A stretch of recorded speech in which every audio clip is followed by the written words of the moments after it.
to the republic for which it stands, one nation, under God, indivisible, with liberty and justice for all. Thank you.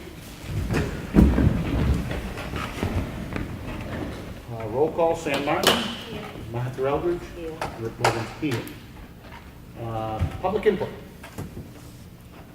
Jonathan? Jonathan Smith, are you going to address the dump or the recycling facility fees in the meeting? Yeah. Okay. We're going to continue to take comments, so.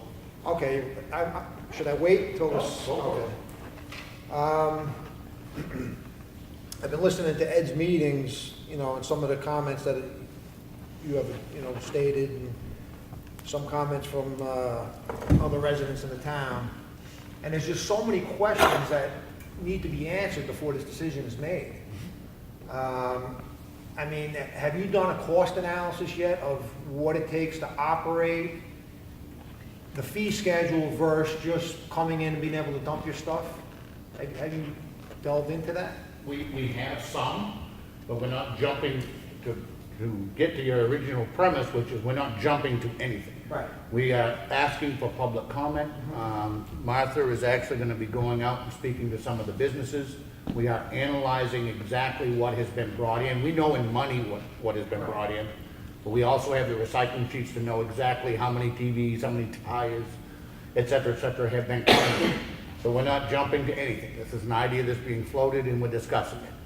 A major one is, how are you going to prevent fraud? An unscrupulous contractor has a friend that lives in Ossipee. He does bathrooms all over the Kingdom Come. Yeah. How are you going to prevent that stuff from being brought to a second party into our dump? Because once it's established that it's free, people by nature will take advantage of it. And it's going to cost us a lot of money in the long run to get rid of that stuff. It's going to happen. Absolutely, it's going to happen. There's a few ways. First of all, the access would continue to be controlled by your facility permit. Will somebody have their neighbor? Yes, we know that is likely to happen. One of the things that would have to happen if we were to go in that direction is, and again, this would be through policy, we already have an ordinance which prevents and prohibits outside trash from being brought into the town of Ossipee of any sort. We already have that.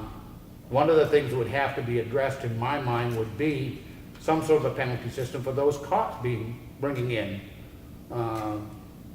using your example, bathroom demolition from a job outside of town. Things like demolition material, we would have to require that contractor provide the Ossipee residents from where that came from. So there are ways in which to combat exactly what we're talking about, and that's obviously one of the Are concerns. you going to send Steve to check that address or the police?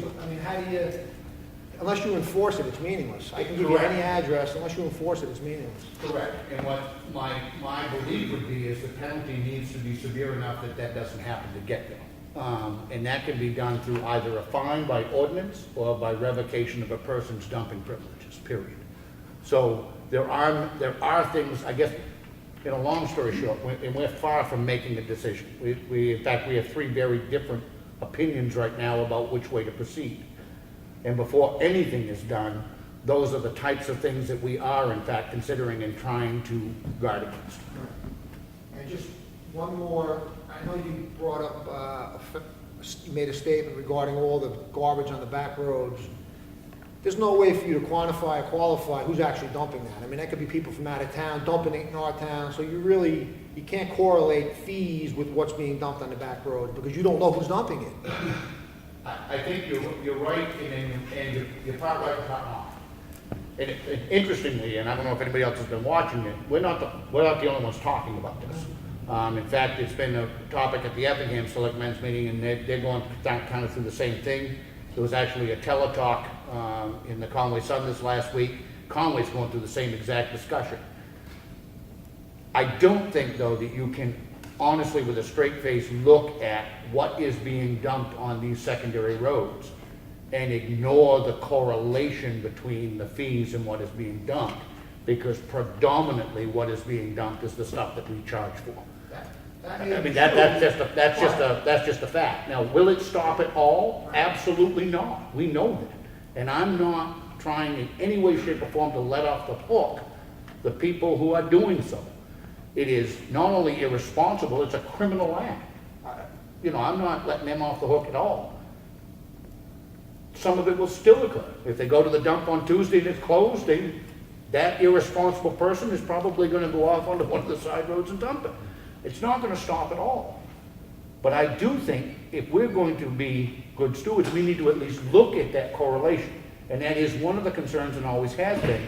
You go out across the Arches Pond Road and some of these other secondary roads, it's awful. I mean, it's awful, and it's all stuff that we're charging for. What will happen, and what has already happened over here on 25, is you will lose public access to those areas. If I were a landowner, I'd post every inch of it in a minute if my land was abused the way it is on some of these areas. So you lose public access. So there's also a cost to all of us for that now. But again, you're implying that the people dumping that garbage where they're not supposed to are town residents. You can't prove that they're town residents. My point is, half that garbage could be from the adjoining towns. People that live in Effingham or Tamworth or wherever, they don't want to dump it in their own backyard, so let's go dump it in Ossipee.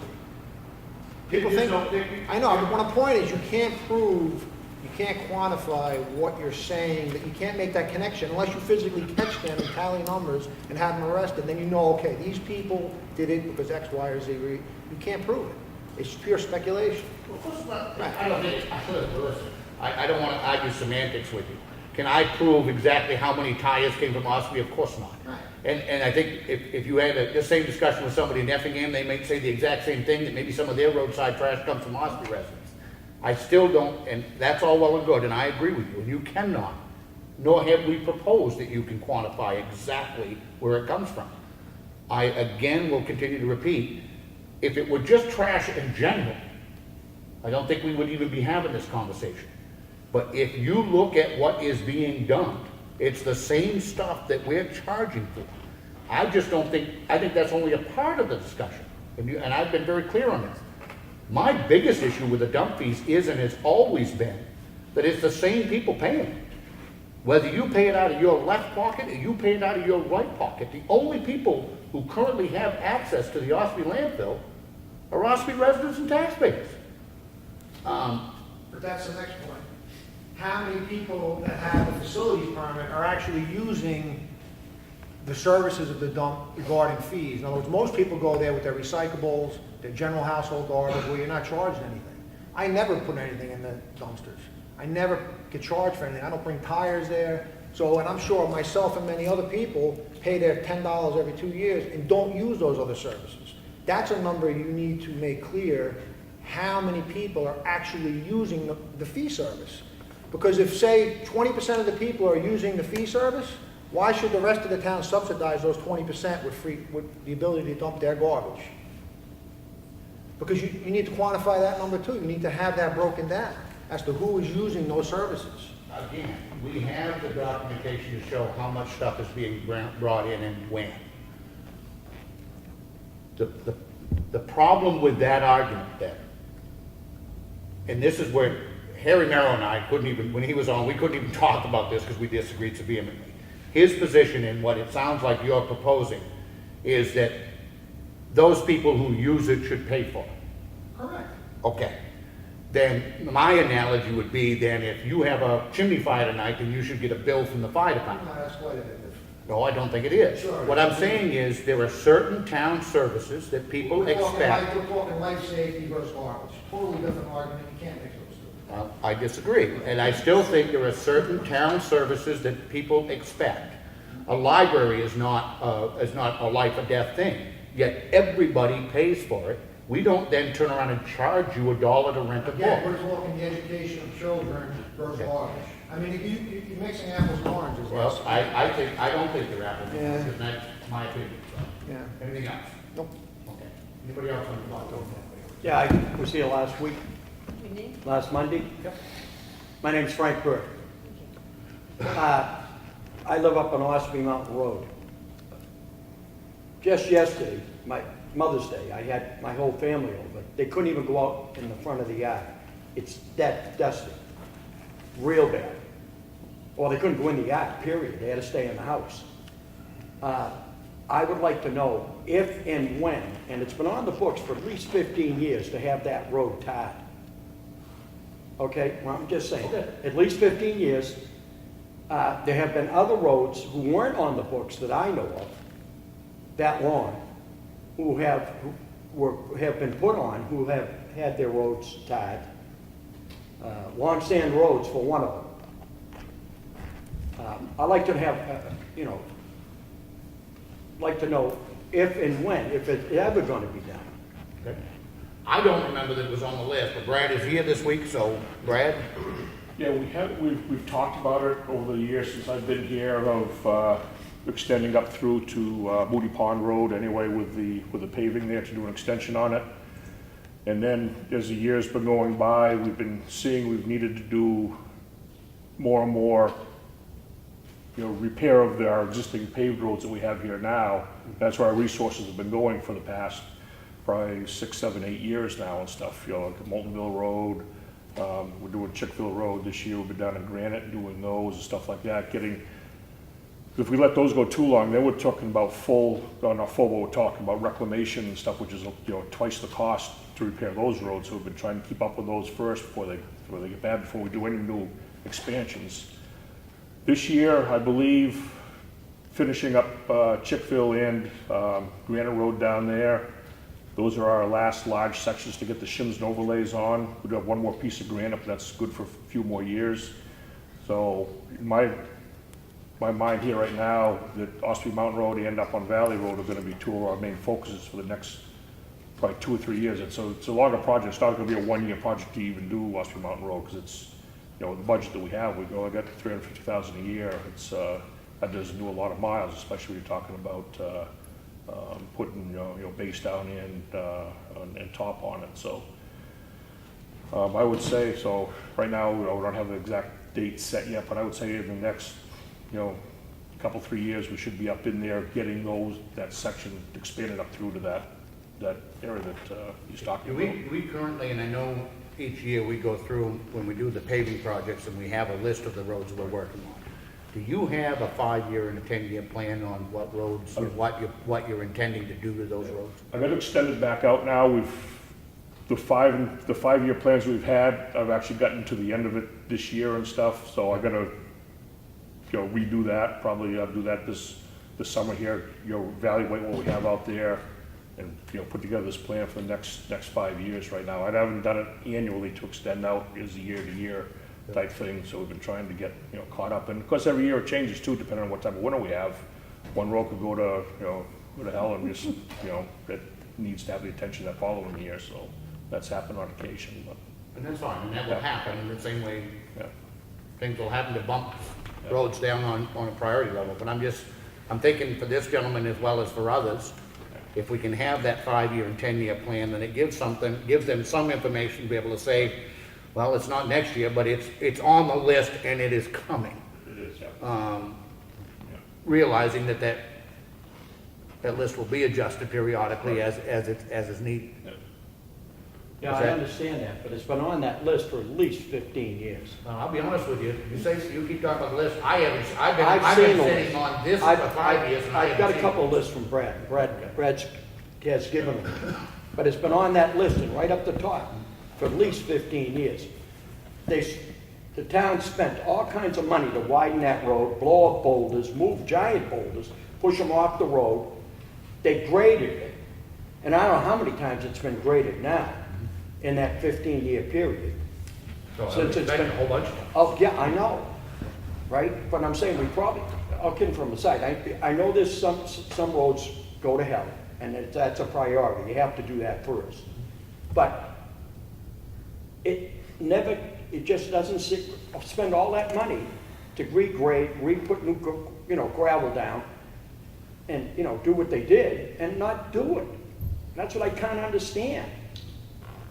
But I live farther down, up the road. Well, as I say, right now, I can't, if I want to go out and it's 25 miles an hour on that road, and nobody does 25 miles an hour. They're doing 40 or 50. Well, right now in front of my house, it's like powder. Okay, I can't go in my driveway if I want to, like, say, well, go out and look at my truck right now. Yeah. It's covered with dust, all right? I've been told to go out and, you know, put calcium down and water it with my own water and my, you know, electricity and time and labor. Oh, is there any chance of it, maybe getting a truck up there or whatever? When are we scheduled to do calcium? We're doing calcium right now, but we can't do every road in town in one day. We've already put 6,000 gallons of calcium out as of right now, and we're, Not the whole road, it's just, If you know when they're planning on doing the calcium for every month? it's gonna be probably the end of the week, if not next week. It's, okay, good. That's all I want to know. And I'd like to get an answer, you know, if and when they're gonna tap at least up the last, And- Moody Pond Road, but Yep. The We've reason asked that- Brad to work on getting us that plan, and then we'll.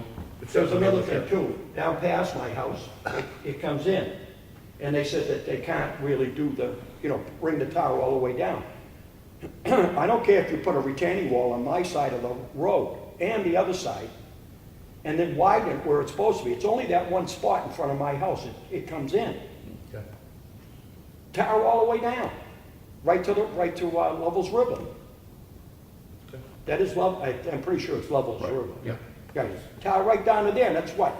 Not even, I don't think it's a quarter of a mile, is it, Brad? Probably about that. About Quarter, maybe another third. quarter of a mile. And they can put, I don't care, they can take part of my property Dirt road when. to do it. Yeah. And the only thing, I guess, and I heard just a comment out of the audience, which is that we have a lot of dirt roads left. We have less than we used to. We still have a lot of them. So don't think, you know, I just don't want you to think you're the Lone Ranger. I'm sure that their phone's been ringing off the hook about the dust. The minute it dries out, anybody that lives in a dirt road wants the calcium down, and I get it, and we understand. So I've done it a don't. couple of times myself, Yep. and, you know, that's costing me. Sure, understood. Okay. All right. Just keep in That's mind it. too, we need to, you know, grade the roads up before we put the calcium down, so we put them down when it's rough, then we go and grade it. You just then we have graded, to- you just did It Ossipee Mountain was Road, you just done, regraded okay, it. last week or so. Yeah, I think it was last week or the week before, I'm not sure. Okay. Okay, Anybody else have anything under public input? that's it for me. Okay. Thank you. We've run a little late. This late. Oh, I'm sorry, go ahead. Well, I don't know if it's public input, but I'll say it now, and so then we can correct it later. Okay. Last year, you guys appointed me onto the Mount Washington Valley Economic Council. Yes. And part of that was due to the fact that I was on the Ossipee Economic Development Council. Yes. I assume. Yes. And as of right now, Ash and I are supposedly going to have a conversation, but as of right now, I had resigned from the Ossipee Economic Council. Okay. And I didn't know if you wanted me to resign from the Mount Washington Economic Council and appoint somebody else. There's no correlation between. I don't, I think that's completely up to you. If you. Well, I just wanted to get that. Yep. Okay. That, as far as I'm concerned, that's completely up to you. All right. There is also the discussion, which I'm assuming we'll hear from him at some point about having an alternate available, which we haven't had in the past as well, but I don't think that they are by necessity included. So it's up to you. Okay. Then I'll say Okay? Did you say you resigned? From Ossipee, I can. from Ossipee. Is there a reason? Yeah. There's a project that they're very strong on that I'm not in it. It's not a project that I can support. And I've voiced those concerns, but it's the project, so. And you don't want to state what the project is? It would be a lesson in frustration because I would be the roadblock that would say, no, no, no, no, no, because to me, it's a no project. So why I can't work on it. I don't see the value in the project. I don't see the project as being an economic development project. So because I can't see that, I don't see that I would be a benefit to the team in working on something that I would always be I know myself, I would be the one that would be the naysayer, you know. No, not, you understand what I'm saying. That's fine. We're running a little late, but we have on our 4:30 presentation by our Economic Development Committee. Ash, please. Can we dim the lights? Is that okay? Sure. Keep the middle ones on it. How's that?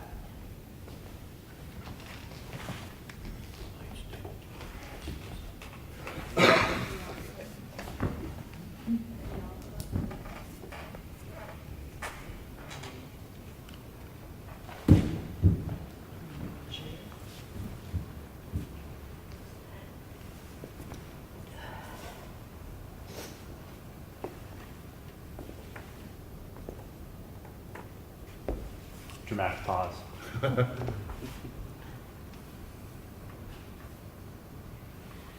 didn't know that they still had stuff you had to wait for the bulbs to heat. I like the countdown. It's a nice help. What actually explodes?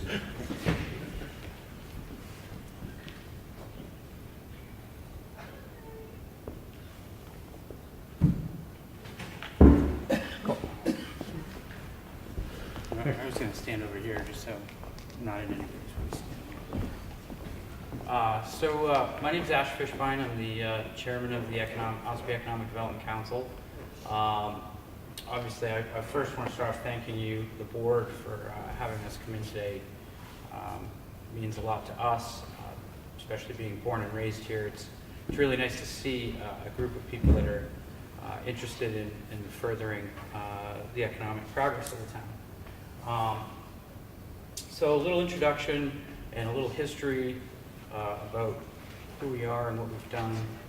Let's see. So we founded with several members in 2016. We've assisted some businesses in some startup goals and accomplished new goals. We hosted a commercial real estate event last summer. Not a huge turnout, not a big turnout at all, but we actually were able to help the real estate company that did show up, which to us was a win. Organized the Ossipee Vision Night, proposed warrant article for the recent property tax incentive for businesses through the Selectmen's warrant article, and we had that passed by the town in March. And then we're working, it says work, but we're working with the DOT and Selectmen right now on a sidewalk project, which I think is really valuable to the downtown community. The Envision Night and kind of the forward motion of this board is really to be a liaison or a facilitator between either business in town and also community in town. So we're really just getting our feet into the soil and getting traction now. It's taken quite some time to get up and running, but I feel like we have a great team and a diverse team. So Matt, you want to take that? Sure. Next one. All right, so, as Ash said, thank you guys very much for having us today, and for you guys to take time out of your day to listen to what we have to say. This presentation is basically a distillation of the results of the Envision Night, where we had about 40, 50 people come here to the town hall. We gave a couple of small presentations about different opportunities and things that could be done in the town to help spur economic development. And then we had maybe like 40, 45 minutes of basically just brainstorming, where all those people that had attended kind of gave ideas. We kind of wrote them down, and then everybody sort of voted on what ideas they thought were most compelling or most interesting or could be best to, spur the economic development. We then took the top projects or ideas or sentiments from that night, put them into a survey that we distributed on voting day to, I forget, what was it, 100 and something people, 120, 130 people filled out the survey. And then we took the top ideas from that, did a little bit of research on them, what the different ways that they could be done, maybe some examples of other towns that have done them, and some potential funding as well. And so this presentation is 4 or 5 of those ideas that basically the residents of Ossipee that came to Envision Night and then participated in the survey on voting day felt most strongly about that would improve the town, improve economic development, increase the feeling of community, and that we feel are possible, and then there are funding sources for, and things like that. So, the first of the 4 or 5, and I'll just say that they're like walking in historical trails, revamping our playgrounds, a new community center, all ages community center, and a hydro solar electric project are the 4 ideas. So I'll start off with the walking and historical trails. And I apologize, the text is a little bit smaller than I would like. So everything that's on there I'm going to say. And then we also have a letter and an outline, which we're distributing to the selectmen, and we'll give this presentation tomorrow night at the planning board. If anybody wants that, just let us know. We'll print it out and give it to whoever's interested. But as far as the walking trails, I think this is probably one of the lowest hanging fruits of something that a lot of people really wanted to see, was better utilization of, one, the rich history that Ossipee has, but also extensive outdoor space. We have lots of existing trails. We have lots of opportunities for new trails. We have lots of story to tell about Ossipee. A lot of people come here as tourists. They're interested in that kind of stuff. We have a historical society, things like that. Some of the examples that came up were other towns that have put up projects where school children will do the research into some kind of a trail, where at each place that you go to on the trail there's a different historical fact or story or something like that. So that's a possibility that can be done physically or digitally. The Conservation Commission has done a couple of really interesting things with some new trails that they're building, as well as like the scenic outlook and things like that. But overall, the sentiment is to have more and better utilized outdoor spaces, and that's something that I think can be done with little money, or little to no money, and just a little bit of motivation. And then the last thing I'll say, I forgot to mention before I got started on this part, was that our goal with the presentation is not to give specific implementation ideas, but to kind of give you all the broad strokes of what people are interested in, and then possible ways of funding that, as well as examples. So like we kind of leave it up to the select board and planning board, zoning board, and the residents to kind of take these projects and run with them. We're sort of trying to give you guys an idea of what is available. So, and then, oops. These are some pictures of various things. One thing that was talked about a lot was trying to do some kind of a rail trail, utilizing the railroad that goes basically through all 3 neighborhoods of town, whether it's something to the side, just off of it, so it doesn't actually affect the tracks itself. But a lot of people talked about wanting to be able to walk from village to village, and that would also help to alleviate people that don't have cars or things like that, use it as recreation. Then obviously you've got the Ossipee Town Forest, and then the Beach River Town Conservation Land. I think the Conservation Commission is working on some trails there. Another suggestion was simply to catalog the trails that do exist in town and put them into some kind of a map that would be available for tourists and locals as well. Cool. So before getting into this subject, one of the most important things to realize about economic development, and it's been a great lesson for me over the last 2 years, is it doesn't just mean business. It's really simple to think, oh, economic development, that means more brick and mortar stores, and that's economic development. Economic development has so many layers to it that include, and when you start peeling them back, it really boils down to a few things. When a new business does want to come here, or move here, or start here, the number one question that's typically asked is, what is there to do for my family while I'm working? And creating, the recreational facilities or things to do outside of just that business. Quality of life is just as important as the economics to a business. So it's really important to kind of preface this with that. A new playground, it was brought up at that meeting. It's something that I'm personally excited about. But it's really about the town to get behind it, and if they want it, we can make it happen, I think. It would take the support of many. The reason that we're looking at a new playground is a couple reasons. The one over by OCC is a little tired, and I think that it could use a little bit of love, bring up to safety codes of today, and also beautify the downtown area. And I've oftentimes been asked, what's the importance of setting that playground up, and how does that correlate to economic development? The important thing here is getting families downtown. If we can get families downtown, chances are if there are stores there, they may visit them, whether it's our store or someone else's store, an ice cream shop, the restaurant here at Mountain Station. It really makes no matter. It helps bring people together and gives people a place to come to as a community. And to be able to do it safely, I think is key in that. So we're targeting that area, but in talking with Craig, I know he's talking about putting some emphasis over at Constitution Park, which I think also is a brilliant idea because that area is used so often. What are the other people that are sitting there watching their brother or sister play ball? What are they doing? So it really gives them something to do as well. So it's really important. It's not just about the dollars and cents in brick and mortar storefronts. The area around the existing playground is vital to our community center. Municipal parking, the community garden, proximity to the park, and shopping and restaurants.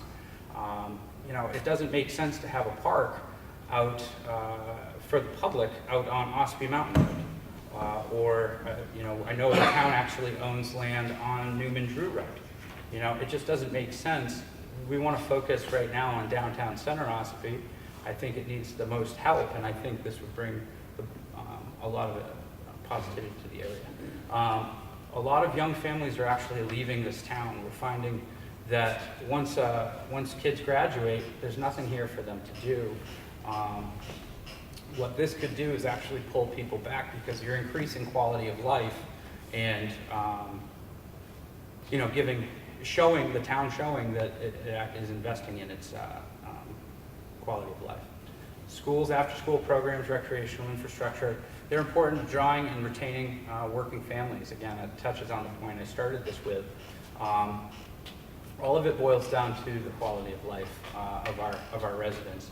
The neat thing about the new playground, if it were a project to take place, and this goes for any playground that the town were to decide to put in, this is just more of an umbrella, but there's a lot of funding available. A lot of the equipment sellers actually provide assistance to municipalities to find funding, whether it's through grants, through fundraising. One in particular that I've spoken to actually has a matching grant. Whatever the town were to put in, they would match it and help make that happen. With the expertise of our highway crew and things like that, I think we have a real easy way of installing things like this. So it's important. So I'm going to say it again. It provides a sought-after amenity for the community, but they're actually really help spur economic development on a very micro level. It helps recruit business and industry in this town, and it gives us the ability to say, hey, this is what your family can do while you're at work, or when you're not at work, you and your family can go do this as well. Just one way to do it. Pocket parks, those are a big thing in the cities, but they call pocket park anything less than 2 acres. Or a regular shaped piece of land. They're just popping up in all these different areas, and it makes it a fun place to be, a fun place to live, and it gives people things to do. And it has been proven, it helps retail establishments and restaurants. They've come a long way. We can, if we were to put in a new playground or update existing ones, we can think safety in mind. A lot of things have changed since, over the last 10 or 15 years when it comes to child safety and school licensing. So things like that is just really important. The funding options I've already mentioned. Most playground companies actually can put you in the right direction and point you to the places you need to go. But municipalities have a bit of a head start on most because they have the connections to make that happen. But there's low-cost options like leasing as well, where you do a 10-year, 15-year lease and you buy out at the end of it. A lot of different opportunities there for us that I don't think would cost an outrageous amount of money. So. through some ideas for us here. I'm going to hand this off to.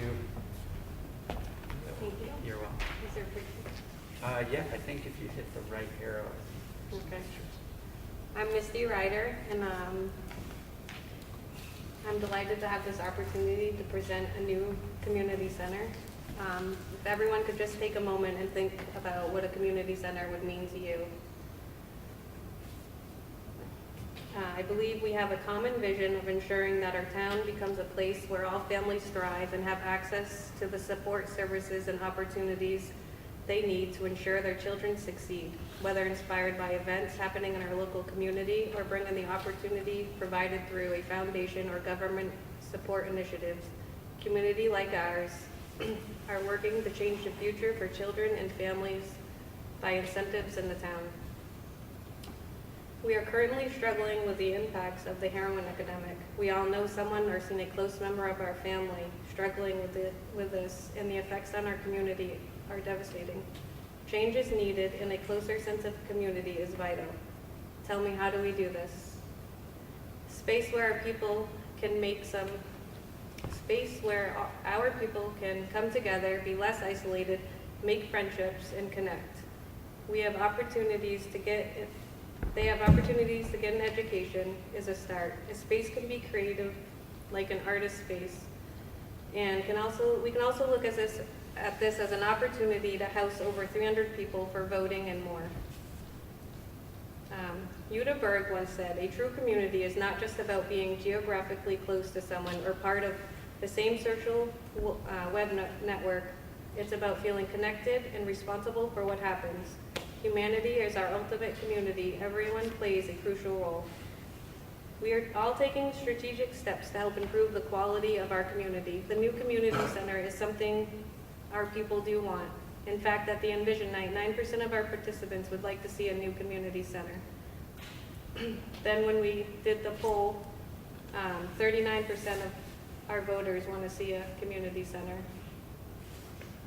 On a personal note, I'm currently trying to buy a house in Ossipee, and even though my family would like me to go elsewhere for more opportunities, I'm going to stay here because I believe in what the Economics Development Committee is doing and the other groups in our town, like the Ossipee Listeners. And I enjoy being a part of this, and I believe the town has a fresh community focus. And I believe in all of you and that you guys will make wise choices to make this happen. Thank you.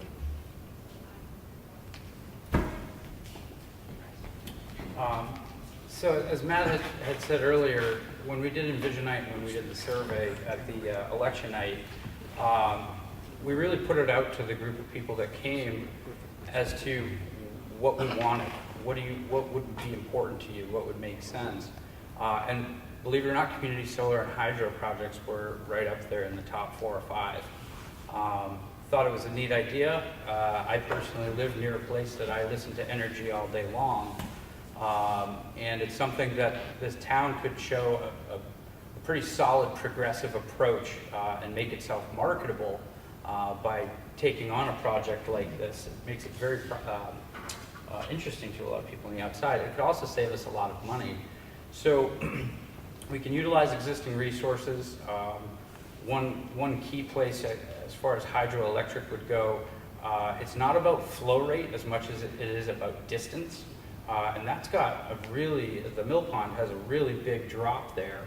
And I think if we were to generate power, it might be an opportunity to save this town some dollars. Long-term savings, environmental benefits, and of course the marketing of doing something like this is very valuable. Again, there are state funds available for this. There's actually I'll show you in a slide, there's a whole group that can help with making this type of thing happen. And then you can partner up with other energy services. So there's the Granite State Hydropower Association. I didn't even know we had one of these in the state, and it was really interesting reading about what they do, but it's an opportunity for us, one I think that we should discuss. Hydropower plants capture the energy of falling water. Turbine converts that to kinetic energy. There are a few key places in town I can see this being beneficial. I mean, the mill pond's kind of center of my universe. So it's really just obvious when I hear that running all night and day. That's just dollars. A lot of folks actually have done it throughout the state, but this is a pie chart or graph that shows just where these types of energies are coming from. Of course, nuclear and natural gas are big here. Up here in this area, it's more oil, propane, some coal, and then 11% is hydro. I thought that was impressive. There's a good amount of people out there actually producing some energy via water. And then I'm going to go into, I didn't put it in there, but the solar. I know this town has considerable amounts of land. Something to think of. Again, there's money savings. It's something that I think we need to plan for our future. I think energy is one of those things that is never going away. We need it. It's always going to cost more money. And I think that's an opportunity for all of us to get behind. But again, the town, the residents that came that night were the ones that actually told us that that was important to them. The Plan NH charrette. Can I see that chat? Thank you. A lot of people didn't know this was done. We thought it was worth mentioning in this today because in 2007, granted it was 11 years ago, a group of civil engineers and concerned citizens and the powers that be got together and they kind of planned out strategically what the downtown center Ossipee area should look like to help spur economic development. While I'm not exactly sure of the cost of something like this, I know there were grants involved, but it has a value and it's several $1,000s, and it's something the town has purchased that's never really taken full advantage of. We're working on digitizing this and getting it up on our website at OssipeeDevelopment.com, but if you'd like to take a look at the end of this meeting, you can certainly take a look at it. But it cost about $6,000 to produce. I do believe some grant monies were involved in that. It has a whole plan for the downtown area, including a community center. It involves quite a bit of parking, some really nice parks. And I do think that if it were acted upon back in the day, I think we would have seen a different Ossipee 11 years later. But now's the time. I feel like the more and more I do this and we do this as a board, we're starting to sense this kind of rejuvenation of people that want to get involved. And I don't think it's something that we all want to take for granted. There are people here that really want to see the best for this town. So let's see. I think you were doing funding. Sure. All right, so the million-dollar question is obviously how do we pay for things like this? And I just want to kind of reiterate that these ideas were not generated by us in some room all by ourselves, just sort of imagining what we think is cool. You know, they come straight from Ossipee residents and voters in significant numbers. But as far as paying for things like this, there are several different options. Obviously, things like the Community Development Block Grant, which is it's federally funded, but it's a state-administered program, and they do lots of matching grants for projects that qualify. They do a lot of planning grants as well, where they will give you $5,000, $10,000, $15,000 to figure out what it is that, you know, what kind of a problem you're trying to accomplish and how to best accomplish it. Also, the Community Development Finance Authority is a lender, it's a state lender, and they have a specific program around hydro and solar called the Municipal Energy Reduction Fund. And they do things to help defray the cost to towns that want to do solar and hydroelectric programs. Another funding option for the hydro and solar program, or hydro and solar projects rather, is like a public-private partnership. And I don't know a ton about this, but I did see a couple of examples in some of the research that Ash did, where there are companies that will basically pay for the upfront cost of the electricity of the dam or the solar the solar project, and then the town or organization pays them back over time based on the savings of the electricity generated. So, you know, again, I don't know if all of these things are all completely relevant, but these are all different funding avenues that we've found. One thing, Northern Borders Grant is a federal program. It targets Vermont, upstate New York, New Hampshire, and Maine, basically just states along the Canadian border, and it targets specifically counties that are depressed. And Carroll County definitely qualifies under their criteria, and they will provide up to $250,000 matched as a grant, not as a loan, but as just money, for organizations, nonprofits, or municipalities that want to take on different kinds of projects that will improve the quality of life, improve poverty conditions, or even affordable housing projects as well. And obviously at the end of the day, even with these funding options, a lot of them are matching. A lot of them would not cover the entirety of a really big project like a community center or something like that. But the OEDC, we are presenting these ideas with the firm belief that investing some of Ossipee's dollars into these projects will reap rewards in the long run and provide the kind of community and services that the residents are telling us that they would like to see. So we feel that it's important regardless. But obviously it is up to organizations and town boards to best decide how to and if to move forward on any of these things. Do you want me to just say a couple things and go right off to you? Sure. So in conclusion, I'm just going to kind of reiterate a couple of the key points. Obviously, we hope that you guys found this interesting and helpful. And like I said, all of the information, including the actual survey data, will be available upon request. I'm sure we'll put it up on the website very shortly as well. So if you want to look through it, there's a lot of really cool ideas. I mean, we came up with dozens and dozens and dozens of ideas on Vision Night. The primary goal was to communicate to the leadership of the town these desires directly from the residents with ideas of how to implement them and some possibilities for funding. It's up to you guys to figure out how best to do it. We worked to compile and refine the data into this simple presentation and outline that we provided to you guys. If you want to see the data, it's available as well. We hope that the individual boards and community groups will undertake these projects and develop them as they see fit. But if anybody is looking for help or assistance, that's obviously something that we would be interested in doing. So yeah, please use this as a resource. So that does conclude the presentation. I just again want to say thank you for giving us the time to do this. We're going to be at the planning board tomorrow night presenting as well. And if anybody out there in the world has any questions or wants to get involved with the Ossipee Economic Development Council, we're always looking for folks and we're always looking for ideas. And we're always looking to help people in the community and help progress their business, whether it's through that tax incentives program that the select board had helped us get through. Outside of that, we'd be welcome to take any questions if there are any. Anybody want to volunteer a question or a comment? I have a couple. One on the public-private partnership idea, which I think is good, and that I would like to see in other areas as well.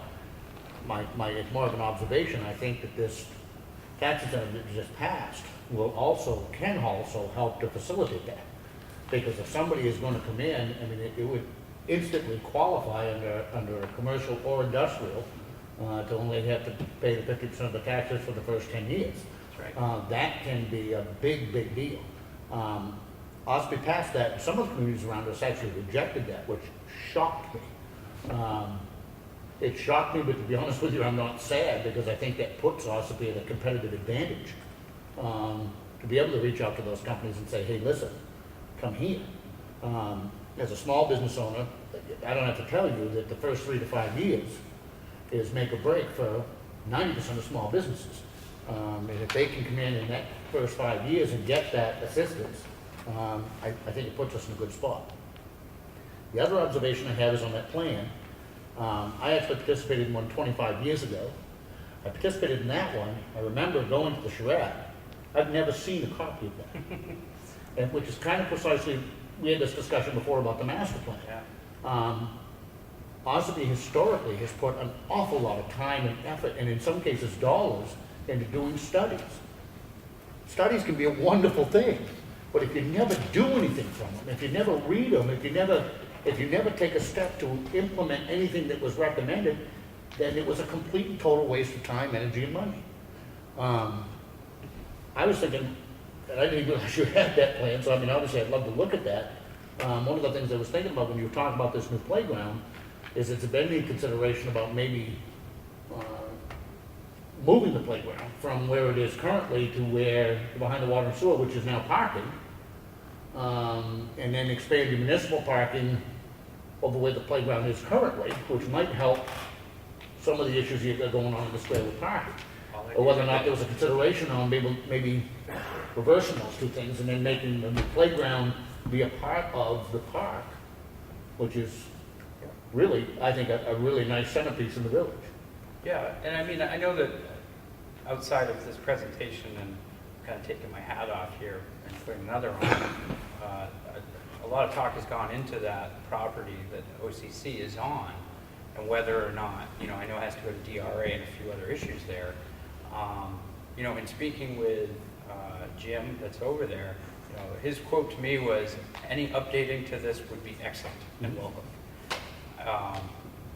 As far as ideas like yours, Rick, this is at the very base level, entry level that this could be at. And what we're trying to do, and as Matt had said earlier, it's really up to the boards. It's really up to the residents and taxpayers to help get involved. If this is something that excites them, whether it's a playground here or there or what have you, it's really about involvement and letting us know. We have no problem fighting the fight. It's just we want to make sure that we're doing what the community wants us to do. And nor do I. In fact, there's some of the accused me of enjoying a good fight. But now having been sitting here for 5 years, I can't say that it honestly surprises me that it hasn't been acted on either. I don't think, when you get with your last statement, which is waiting for the boards basically to grab this and go, I don't think it'll ever happen. And I don't say that to be defeatist. Having now been here for 5 years, Pat can attest to this, you have, as a board of selectmen, you have so many balls in the air at any given time on literally 100 different issues. I don't see a board of selectmen ever being able to take a plan like that and run with it. I think it might take an organized committee. Certainly, I mean, I hope a board would endorse, you know, and well, are going to have to be a part of the process, especially when it comes to funding. But somebody else is going to have to do the legwork on that. I only speak for myself. I don't see a board of selectmen ever having the time necessary to dive into that. Well, and maybe I misspoke. We're not looking for the board to, you know, make actionable requests or items. It's more in the having the support of the boards to be able to do it. I think the best example of that would be the sidewalks. You know, that's moving forward. I'm looking forward to what Brad has to say about that today. You know, it's about things like that. Yep. We can grab the ideas, we can put them into a little presentation, we can talk about them, hopefully it'll garner some support, and we can actually make the actionable items, and we can all work together in doing it. I think one thing that I do know the boards can do, which is rare at times, is get excited about it. Because I don't know a better, I'm really amazed at this town in that it took 2 years to get where we are today in the EDC. Some would say we haven't gone anywhere.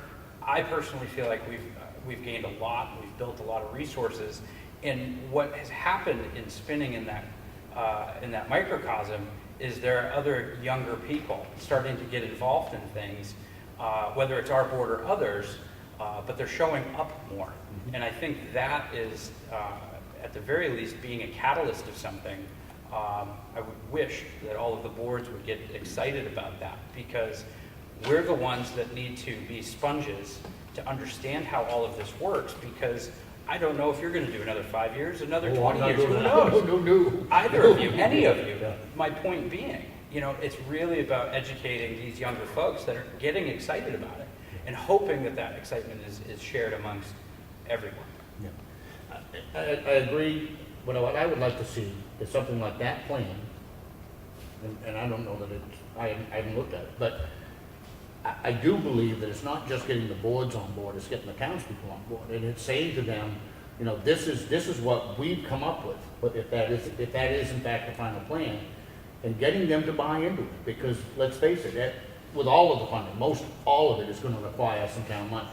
And if you get them on board and they see what it is you're doing, like it's happened at Constitution Park, and then really, quite frankly, got stagnated for a good long time, get them to adopt that idea and then start to pick away at it.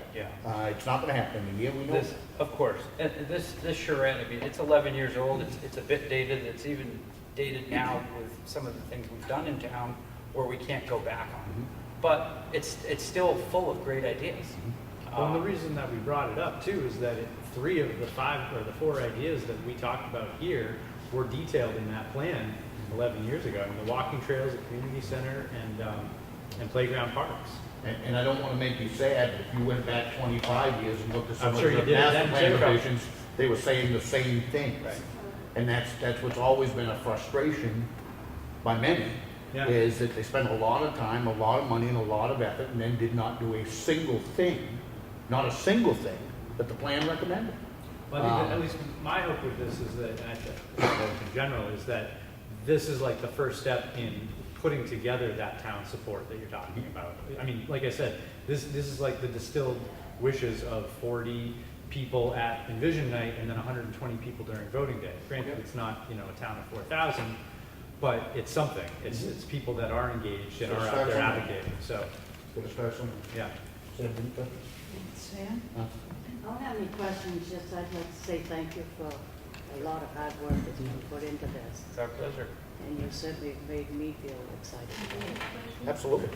I was wondering if your group has come up with a place for this community center? Any No. ideas where it would be? No, I mean, only in that we've talked about it, but again, all of the talk of community center came up because it was such a hot button item the night of Envision Night and on the survey. It really isn't up to us necessarily to have the idea where it goes, but the idea to put the idea out there to everyone to think about. Well, I was just wondering if you had. Yeah, any. nothing specific. No. And I in may the- be wrong, but in that charrette, I worked on that also, but Yep. I believe the sidewalks started with that. The sidewalks and also the community center. The original community center in regards to this was actually out back here with ball fields and, you know, there's a full park and it's quite amazing actually what they drew up as a community center there. I mean, that's still an option, but you're in the middle of all of the highway garage and things like that. But it was a topic even back then. Sam? You have a question? Comment, question? Anything from anybody? Awesome. Thank you again for Thank your you very time. much.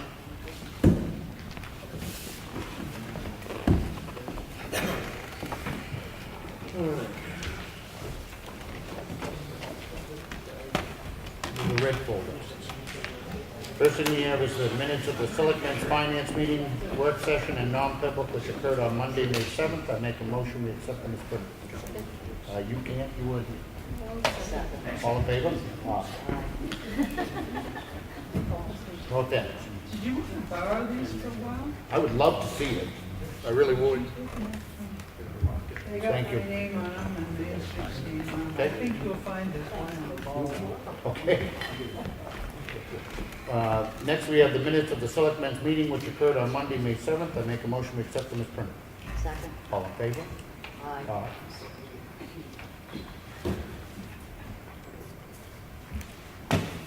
We have the check voucher totals. Payroll for week ending 5/12 was $43,331.75. Accounts payable week ending 5/7 were $45,818.14. We dispersed to the precincts $111,344 even. The total dispersed last week of $200,493.89. Additionally, we had water and sewer accounts payable, which we track separately, in the amount of $3,779.43. I make a motion to sign. All in favor? Aye.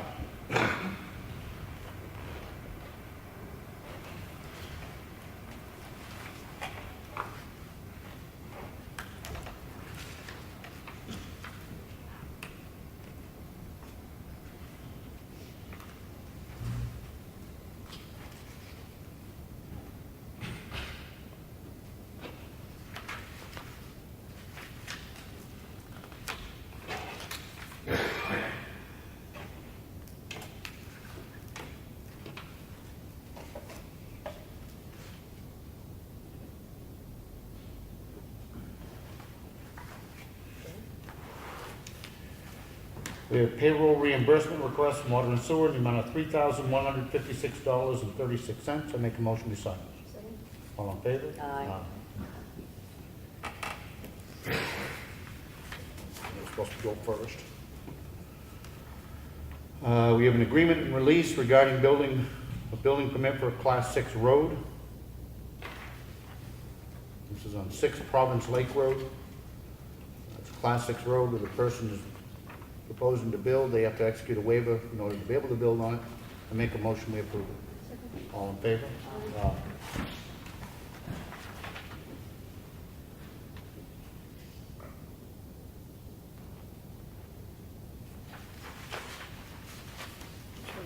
I'm going both directions.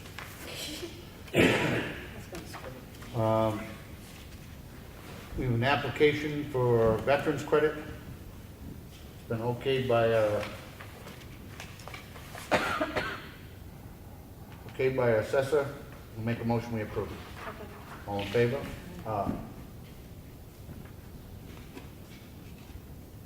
It's actually already signed.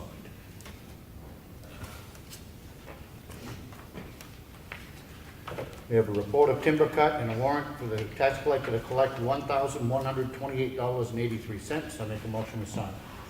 All in favor?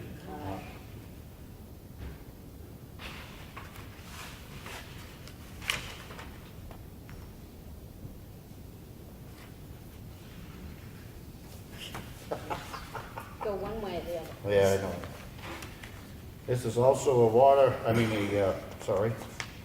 timber cut and collect.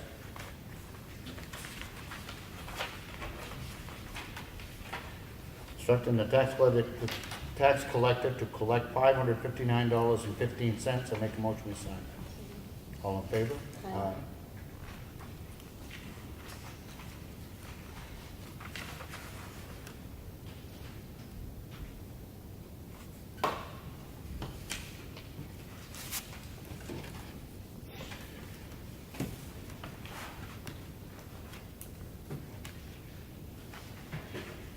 There's an application that's been stuck in here, but they haven't closed yet, correct?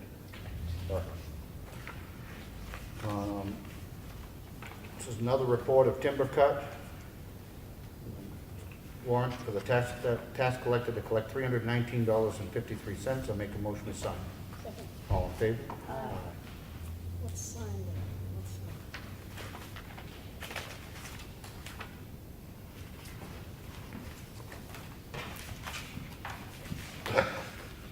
We have a notice of intent to cut wood. This is on map 236, lot 12. It's on Elm Street.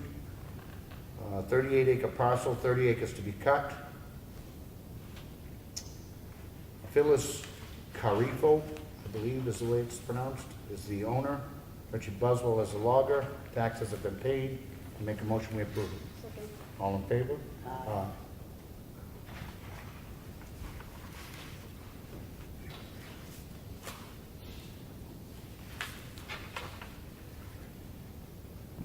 We have a contract for use of facilities. Actually, I looked at this when we were upstairs, Ellen. This is actually for a 50-50 raffle. I think it's the wrong form. They have to do a raffle plan. So that one we won't have to. The other is for contract of use of facilities. This is for Old Home Week. We use the gazebo for their community block party. I make a motion, we approve. All in favor? Aye.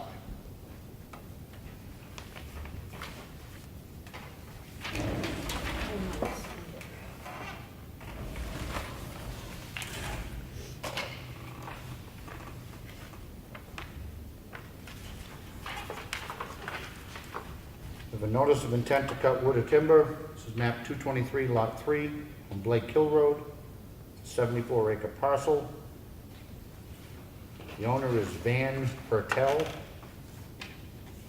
Chris Cowell, Timberwolf Logging is the logger. The taxes have been paid. I make a motion we approve it. All in favor? Aye.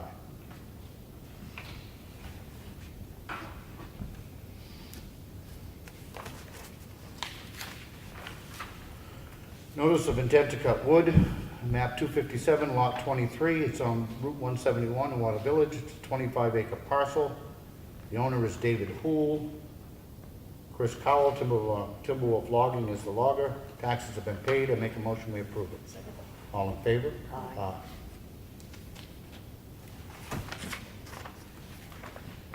Contract for use of facilities, Ossipee Aquifer Advisory Committee.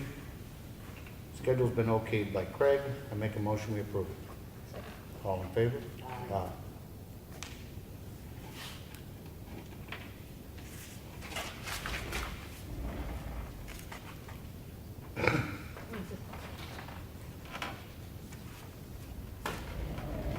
We have a contract for use of facilities. Ossipee Central School PTO. Use tables and chairs. Schedule's been okayed by Craig. I make a motion we approve it. All in favor? Aye. Bless you.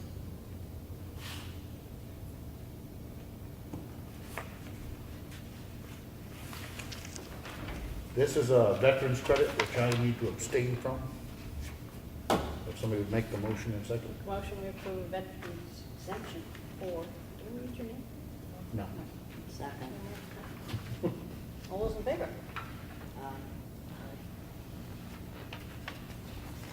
We have several notices of decision. The first is from the planning board. This is on case number 18-2-SPR, Ossipee Mountain Estates. They get granted conditional site plan review for a water system improvement project. It's here in the folder. From the planning board, a notice of decision. This is on case number 18-1-SUBD, Maxfield Property Holdings. Granted a conditional subdivision approval. Here in the folder. From the planning board, this is case number 17-11-SPR. The Solely Engineering granted a final site plan review to develop a 7,453 square foot O'Reilly Auto Parts store.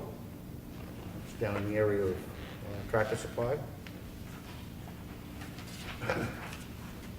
We have a notice of decision from the zoning board. This is case number 17-11-B. 22 Bear Camp River Road was granted a variance. It's here in the folder. Again, from the zoning board of adjustment, case number 17-10-B. Also on Bear Camp River Road was granted a variance. It's here in the folder if anybody would like to look at it. We have the Highway Department work log, if anybody would like to look at it. We have a letter from the Dan Old Pond Watershed Trust, addressed to the Board of Selectmen. I'm writing to ask if town records reveal any known hazardous materials or waste sites on our 180-acre property, which is at map 260, lot 1 on Granite Road. As part of our grant application to the New Hampshire Land and Community Heritage and Investment Program, excuse me, we are required to conduct an environmental site assessment. Among other things, the assessment asks if municipal officials are aware of any hazardous materials or waste sites on the property. Please respond to this request at your earliest convenience. Thank you for your assistance with this matter. Bob Pratt, President, Daniel Watershed Trust. I'm not aware of anything down there. I didn't see anything in the property file. There's nothing in the property file? Are you aware of anything at all?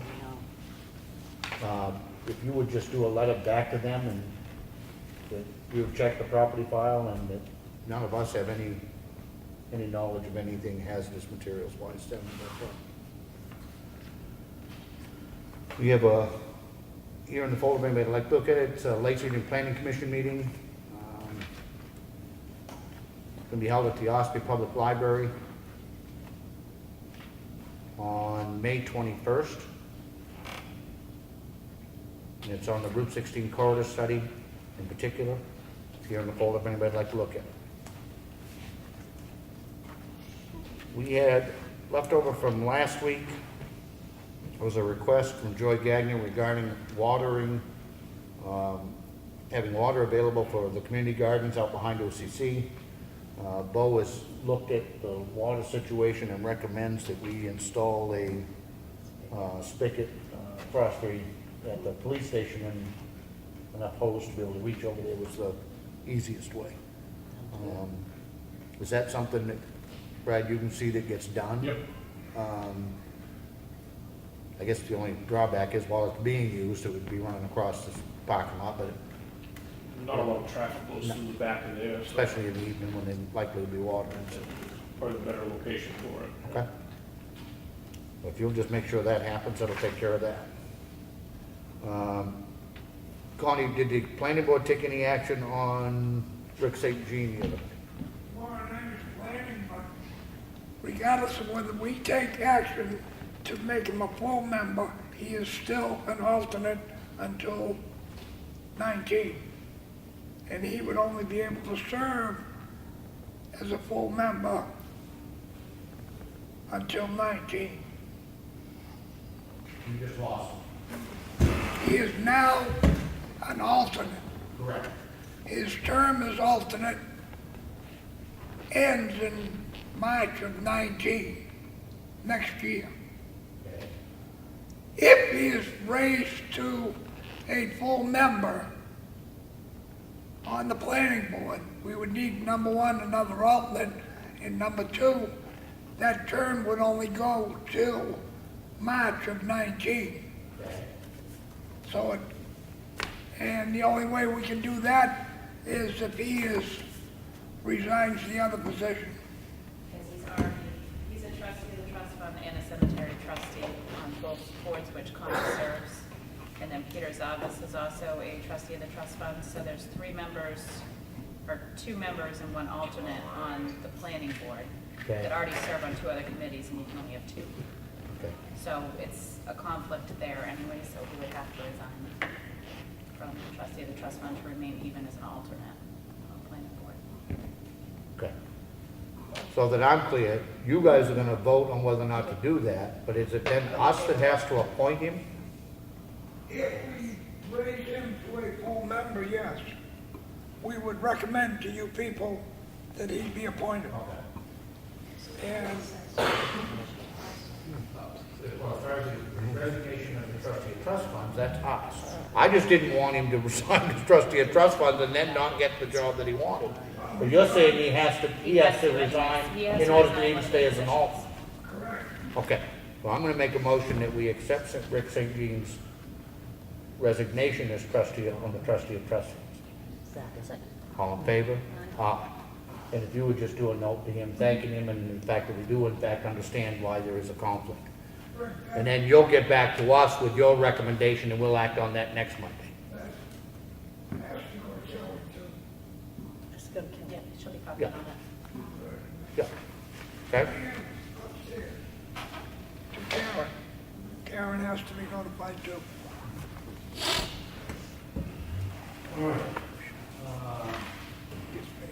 Takes care of the red folder. Old business, anything, Brad, on 28-171? No, nothing there. Sidewalks? Yep, I have the, last week, the week before I left, I picked up the plans down at White Mountain Survey, the preliminary plans for the design there, I have those. I quickly looked at them a week and a half ago, I was also gone last week, and I dove into them a little bit more today. I'm gonna go through those hard the next couple days. I have a couple questions already I'm gonna go back to White Mountain on to ask. And I'd be happy to if Ash and they wanna come down and look at them with me, if they have any questions too, that we could address it all at once and stuff. My suggestion, unless I don't want to delay this, I'd actually like us to maybe have a workshop next Monday afternoon, if you're available. Because one of the things I definitely want to make sure that we talk about as part of this is the lights. Right. And the location of the lights, and let's not let that get away from us. Okay. If you're agreeable to have them come in next week, doing workshop prior to the regular meeting. Ash,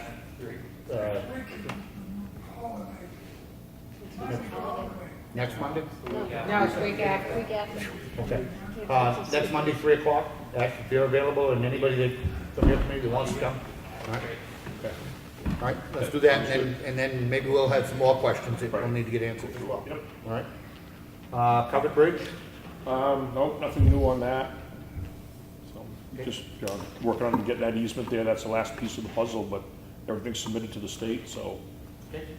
Fish hatchery, we still, we don't have any requests for, proposal. If anybody knows anybody that is, into the siding or metal roofs, this is a really good job. We have no interest in it. White Pond Boat Ramp, Brad, I know you weren't here last week, so we didn't get really a chance to update after that meeting. Yeah. Yeah, I had that meeting down there with the DOT commissioner and Joe Kenny, the executive counselor. Talked quite a while there. One of the neighbors joined in with us too down there. What it's basically boiled down to is that they're going to, at the state level, between Joe and DOT commissioner, they're going to dig into finding, or at least getting a department within DOT to step up and take, not going to say ownership, but take responsibility for the boat ramp there, and to come up with a list of who's going to do what, to keep it, access for the public and stuff there. He did say it's going to take some time to do that.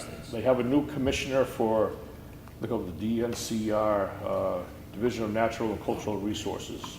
They're going to hand that over to her to delve into, to determine which department under her would best fit for that project there. So he said it's going to take time. It's going to be nothing happening right off the bat on it. He's doing a lot of digging on it. I did supply him with a bunch of paperwork, the deeds, everything we had in files here. I think he picked up a couple weeks ago here to put into his file and just kind of put more pieces of the puzzle together. So that's pretty much where it's at.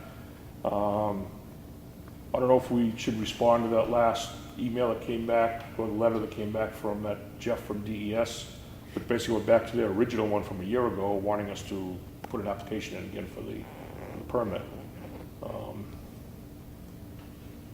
My feeling is we should almost take the same stance we did back then, My position hasn't changed. I have absolutely, there's two other people, I have absolutely no intention of doing a hindsight permission to do work on land that wasn't even our responsibility.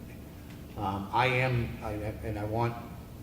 want you to keep us surprised. One of the things that concerned me and what appeared as though was coming out of this to an extent, and even as was mentioned by this property owner down there, was it appeared as though they wanted us to have to go, some people would like us to go through the DES to even be able to maintain our road. And the fact that our road happens to abut that pond,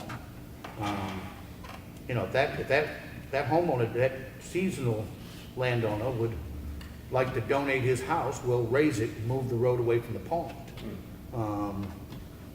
If he's not doing that, I guess for anybody else that lives here full-time, it would be difficult to maintain that road without have zero impact on that pond.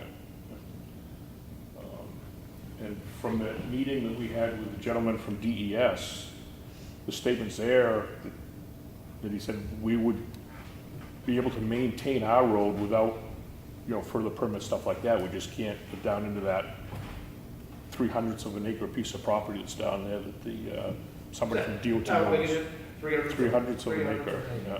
It's basically 40 by 20 feet, so about 600 square feet. And we are not doing any more work down Nope, there. not gonna touch that. If it becomes impassable, that's not our problem. Right. Okay. Any questions on that? Thank you, Brad. Transfer station fees, we've kind of kicked this around a little bit ago. We are still discussing.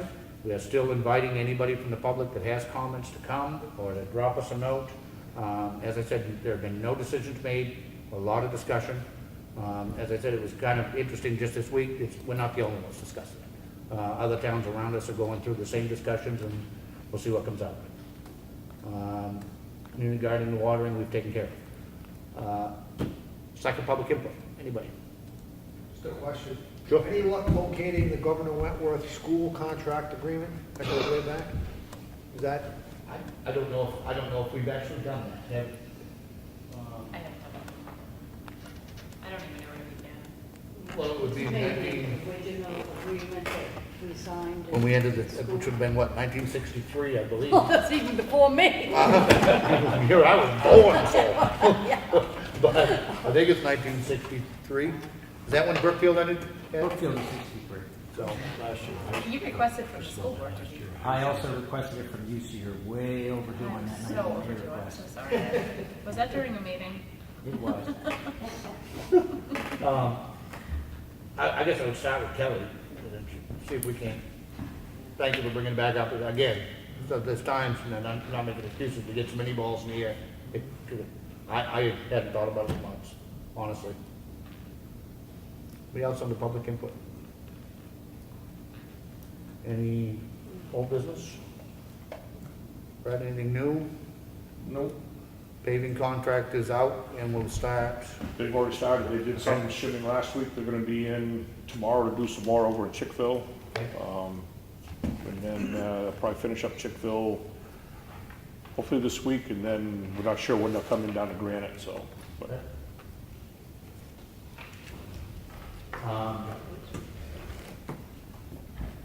It's not really old business, it's old and new. Should have done it maybe a little earlier in the meeting, but many will already be aware that Frank Riley passed away a couple of mornings ago now. I certainly want to acknowledge that. He's not only was he a member of this board of selectmen, but his son also was a town employee, and we certainly extend our condolences to that entire family. Real briefly, I've known Frank myself personally for somewhere around 35 years, back when he was on the fire department and then chief down in Ossipee Corner when I was a police officer. And he was on this board of selectmen back in the 70s, and then again after he retired for his, I think in his third career, he threw his hat in the ring and came back on the board. He did not run last year for re-election because of his health. I believe if he had chosen to, he would have been re-elected handily. He was a great addition to this board. He was, one, very smart. He was an incessant reader. He came to every meeting well prepared, passionate. Not to say we always agreed, because we didn't, but we were able to disagree without being disagreeable. He was genuinely a good guy, and he'll be missed. If there's nothing else, I make a motion to adjourn. Second. All in favor? Aye.